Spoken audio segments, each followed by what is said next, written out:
vacation is over and it's time to get rolling again. Hey, everyone, and welcome again to the 10 Commandments of Leadership. I am your host, Tim Alston. I am a leadership strategist. I'm a four-time Amazon best-selling author, and I am a recovering egoholic. And this is my gift from God through me to you. Here in the 10 Commandments of Leadership, we work to achieve two objectives every day that we broadcast, which is Monday through Friday, 4 p.m. Central Standard Time. Number one, we seek to educate, equip, and empower emerging leaders with God-thought leadership.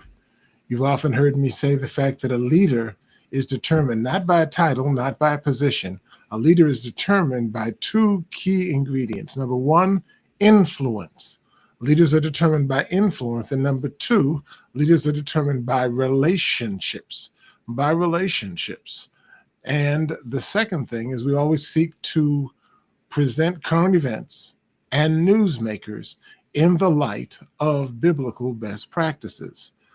Today's commandment grows straight out of July 3rd's Forbes magazine Tech Council article entitled Managing with Compassion and Integrity, Leadership's Real Test.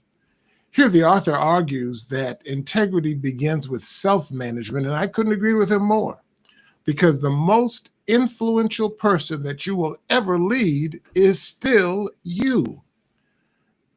And the biggest saboteur hiding behind you, inside of you, is called egoholism. Now, every dictionary across the board, universally, defines ego as one's sense of self. Now, that sense of self is not bad. In fact, that sense of self is given to us by God. It lets you believe, dream, and pursue. But when it goes unmanaged, then ego mutates. It inflates, for example, into arrogance, I know it all, or it deflates into insecurity, I'll never be enough. But both extremes suffocate integrity. Together they form what I call egoholism, an addiction to a distorted self-image. An addiction to a distorted self-image. But here's the kicker. Leaders are trained to solve problems. And herein lies the problem. But the ego isn't a faucet that you can tighten and solve the dripping problem. Ego is that lawn that you mow. It's that hairstyle that you trim. It's even that cancer that you monitor. You never can solve ego challenges, ego problems. You can only manage them. That's the forgotten leadership metrics. The inflated ego shouts, I'm the smartest person in the room. Feedback, that's optional. Listening, that's highly overrated. You've met, maybe even followed this type of leader. Command and control. Innovation dies in the shadow of their brilliance. On the other hand, the deflated ego whispers, I'm a fraud. They'll find me out. Better stay safe. People please and delay decision-making.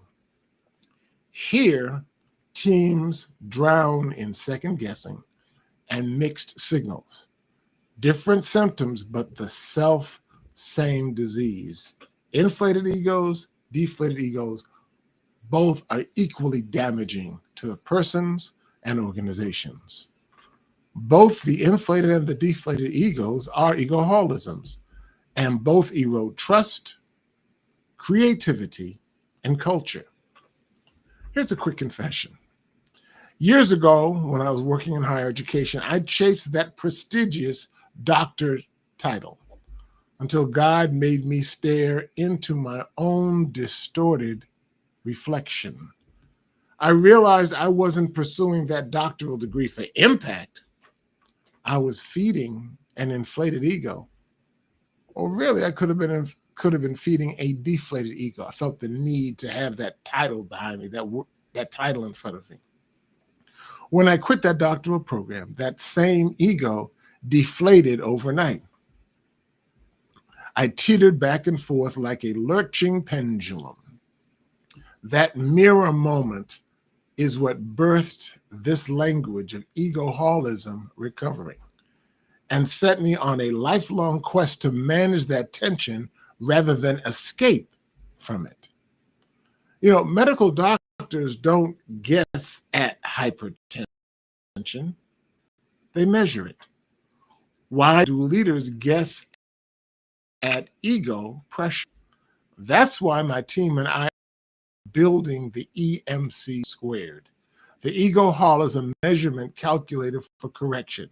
It is the first of its kind, diagnostic, designed to do several things.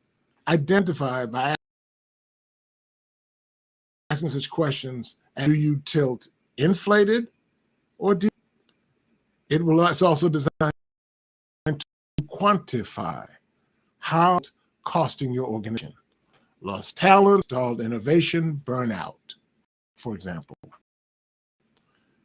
It also is going to have to measure correction. Simple, repeatable, ego high feedback loops, listening drills, gratitude resets. Think of EMC squared, the ego measurement calculator for correction, as your leadership Fitbit, okay? Pinging you whenever your ego heartbeat spikes or flatlines. While our EMC squared is in beta testing right now, start with these practices. Number one is what I call the five-finger feedback. Five-finger feedback. At the end of the day, list 5 insights you did not originate. Credit the people who supplied them. This shrinks inflation and lifts deflation by spotlighting communal wisdom.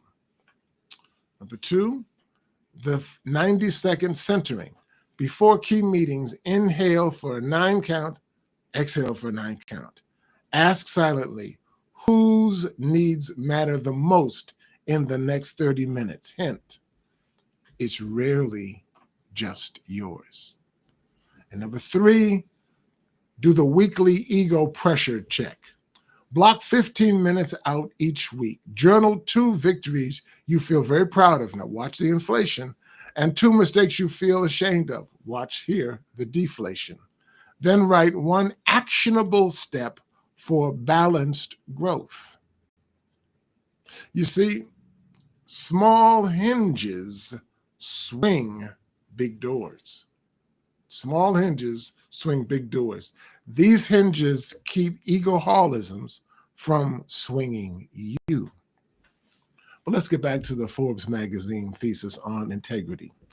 Integrity literally means integer, or how we pronounce it here, integer. Remember, in algebra class, an integer, it meant wholeness. It meant undivided. When ego fragments, either swelling or shrinking, your leadership fractures. Followers notice the cracks before you and I do. They feel it in skipped one-on-one sessions. They feel it in credit hoarding. They feel it in credit shirking. They feel it in culture decay. The litmus test is simple. If people around you feel either minimized by your swagger or burdened by your self-doubt, your integrity is leaking. Are you ready to test and tame your ego pressure? I'm inviting 50 leaders to join me to pilot this EMC squared assessment that we are having out in the beta stages, okay? Email me at info@timalston.com and put in the subject line EMC squared beta. Together, we will convert ego pain into leadership gain, because the toughest battlefield isn't your market share, it's your mirror. Remember, you can't eliminate ego, you can only manage it. Manage it well, and you'll lead with the compassion and integrity our world longs for and needs. Hey, I'm Tim Alston. I'm your fellow recovering egoholic. Until next time, keep checking your ego pressure, because leaders don't just leave legacies. They leave impressions inside every single person that they touch. It's more important that you touch and leave a legacy with people, leave an impression with people. They will remember it, they will thank you for it, and then they will be inspired to send that on to somebody else. Thanks for listening. Thanks for watching. Join us tomorrow as we deal with another issue of egos, another issue of leadership, and how we can begin to not solve, not cure, not eliminate, but manage our egos, manage our deflated egos. Look at it this way. We manage egos the same way we manage our hairstyle. Yes, I manage mine. The same way we manage our front lawns, and the same way that we manage our cancer. We can't solve them. We can't cure them. They're forever with us. So we simply manage them with daily management, or what I just got through calling daily ego hygiene. Thanks for listening. I'll look to see you tomorrow. Share this with a friend. They will thank you. Bye-bye.